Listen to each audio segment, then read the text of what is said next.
Hi అండి, welcome to Padma home foods. నేను మీ పద్మ. మన పూర్వీకులు చాలా ఆరోగ్యంగా, బలంగా, రక్తహీనత అనేది లేకుండా చాలా హెల్తీగా ఉండేవారు కదండి.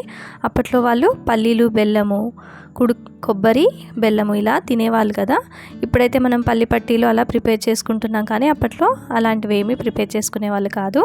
ఇక్కడ నేను పల్లీలు, బెల్లంతో పల్లి పట్టి కాకుండా ఈ విధంగా పొడి పొడిలాడే పల్లీలు, బెల్లంని ఏ విధంగా ప్రిపేర్ చేయాలో ఈరోజు వీడియోలో చూపిస్తున్నానండి. ముందుగా స్టవ్ ఆన్ చేసి ప్యాన్ పెట్టుకొని ఒక 1 గ్లాస్ పల్లీలను అయితే వేసుకోవాలి. ఇలా వేసుకొని స్టవ్ని లో టు మీడియం ఫ్లేమ్ పెట్టుకొని ఫ్రై చేసుకోవాలండి. ఈ పల్లీలు రోస్ట్ అయ్యాయంటే పొట్టు అనేది సపరేట్ అయిపోయి ఊడొచ్చేస్తుంది. మనం ఈజీగా పొట్టుని తీసేయవచ్చు.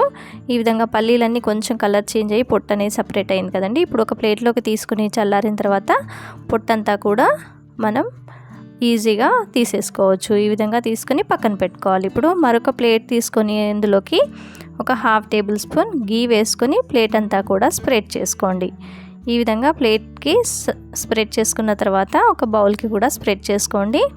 ఇప్పుడు మళ్ళీ స్టవ్ ఆన్ చేసుకుని ప్యాన్ పెట్టుకొని ఒక 3/4 కప్పు బెల్లం పొడిని వేసుకున్నానండి.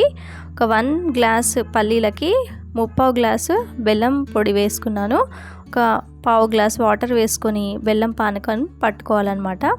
ఈ విధంగా కలుపుకుంటూనే బెల్లం పానకాన్ని అయితే లో టు మీడియం ఫ్లేమ్లో పెట్టుకుంటూ మనం బెల్లం పానకాన్ని పట్టుకోవాలి. ఒక 1/2 టేబుల్ స్పూన్ గీని కూడా వేసుకొని మొత్తం అంతా కలుపుకుంటూ మనం బెల్లం పానకాన్ని పట్టుకోవాలి. ఇక్కడ చూడండి, బెల్లం పానకం అనేది కొంచెం కొంచెంగా దగ్గర పడిపోయింది కదండి. ఇప్పుడు నేను టెస్ట్ చేస్తున్నాను. ఇక్కడ పానకం అయితే ఇంకా పూర్తిగా పర్ఫెక్ట్గా రాలేదండి, కొంచెం ముద్దగా వస్తుంది. కానీ ఇంకా మనకి క్రంచీగా అవ్వడానికి ఇంకా కొంచెం టైం పడుతుంది. అందుకోసమని మళ్ళీ పానకంని కలుపుకుంటూ మళ్ళీ ఒకసారి టెస్ట్ చేస్తున్నానండి. చూడండి, ఇక్కడనైతే పానకం అనేది వచ్చేసింది అనమాట. మనకు సౌండ్ కూడా వస్తుంది కదా. ఈ విధంగా వచ్చిన తర్వాత స్టవ్ని ఆపేసి మనం వేయించి పెట్టుకొని పొట్టు తీసిన పల్లీలను వేసుకొని మొత్తం బెల్లం పానకం పల్లీలకు పట్టే విధంగా స్ప్రెడ్ చేసుకోండి. ఈ విధంగా స్ప్రెడ్ చేసుకొని మొత్తం అంతా కలుపుకుంటూ అన్ని పల్లీలకి ఈవెన్గా బెల్లం పానకం పట్టే విధంగా స్ప్రెడ్ చేసుకోండి. ఇక్కడ బెల్లం పౌడర్ వాడాను కాబట్టి మనకి పల్లీలు, బెల్లం ఎప్పుడు పల్లీలు తిని బెల్లం సపరేట్గా తినే పని లేకుండా పల్లీలు, బెల్లం తినే విధంగా మనం ఈజీగా ఈ బెల్లం పౌడర్తో ప్రిపేర్ చేసుకోవచ్చు అనమాట. ఈ విధంగా మొత్తం అంతా కలుపుకున్న తర్వాత ఒక ప్లేట్లోకి వేసుకొని మొత్తం స్ప్రెడ్ చేసుకోవాలి. మనం నెయ్యి రాసుకున్నాం కాబట్టి మనకి ఈజీగా సపరేట్ అయిపోతుంది. ఆరిన తర్వాత చూడండి, ఆల్రెడీ మనకి కొంచెం కొంచెంగా సపరేట్ అయిపోతూ ఉంటుంది. ఈ విధంగా ఒక బౌల్కి గీ రాసుకున్నాం కదండి, మొత్తం ప్లేట్ మొత్తం కూడా ఈ విధంగా ఈవెన్గా స్ప్రెడ్ చేసుకోండి. ఇలా స్ప్రెడ్ చేసుకొని కాసేపు ఆరబెట్టుకోవాలండి. మనం నైఫ్తో ఘాట్లు అలాంటివి ఏమీ పెట్టకూడదు అనమాట. అంటే ఒకవేళ పెట్టుకుంటే అది మీ ఇష్టం.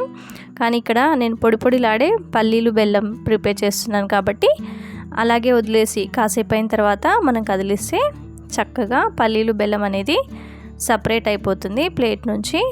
ఇంతే అండి, పల్లీలు, బెల్లం చాలా సింపుల్గా ప్రిపేర్ చేసి పిల్లలకి, ఇంట్లో వాళ్ళకి పెట్టొచ్చు. ఒక డబ్బాలో స్టోర్ చేసి పెట్టినట్లయితే కొంచెం కొంచెంగా తినొచ్చు. చూడండి, స్పూన్తో చూపిస్తున్నాను. చాలా పొడి పొడిగా పల్లీలు, బెల్లం అనేది ప్రిపేర్ అయిపోతుందండి, చాలా హెల్దీ. మరి ఈ వీడియో మీకు కనుక నచ్చినట్లయితే లైక్ చేయండి, షేర్ చేయండి, నా ఛానల్ని సబ్స్క్రైబ్ చేసుకోండి. Thanks for watching.